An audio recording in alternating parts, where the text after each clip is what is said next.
বন্ধুসকল, আজি আপোনালোকক দেখুৱাবলৈ লৈছোঁ হেন্দালি খেতিত, মানে আপোনাৰ এই লাও, কোমোৰা, পটল, জিকা এইবোৰ খেতিত আমনি কৰা এবিধ পোকৰ বিষয়ে, যি নেকি ফলটো বিন্ধি দিয়ে। গতিকে ব'লকচোন সেইখিনি দেখুৱাওঁ। এইবিলাক দেখিছে পটলৰ গছ আছে ইয়াত দেখিছেনে এইটো কেনেকৈ পোকে বিন্ধি দিয়ে। এনেকৈ কণী পাৰি থৈ যায়, তাৰপিছত ইয়াতে ভিতৰতে খুলি ইহঁতে খাই দিয়ে। ইয়াৰ বাবে আপুনি কোনো স্প্ৰে কৰি কীটনাশক মাৰি লাভ নহয়। কীটনাশক মৰা 2-এদিন নাথাকে আকৌ আহে। এইবিলাক দেখিছেনে, এইবিলাকো হালধীয়া পৰি আছে।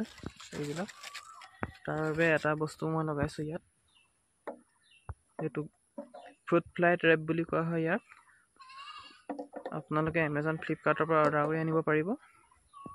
যদি অৰ্ডাৰ কৰি আনিব বিচাৰে তেনেহ'লে ওচৰৰ দোকানত খবৰ কৰিব।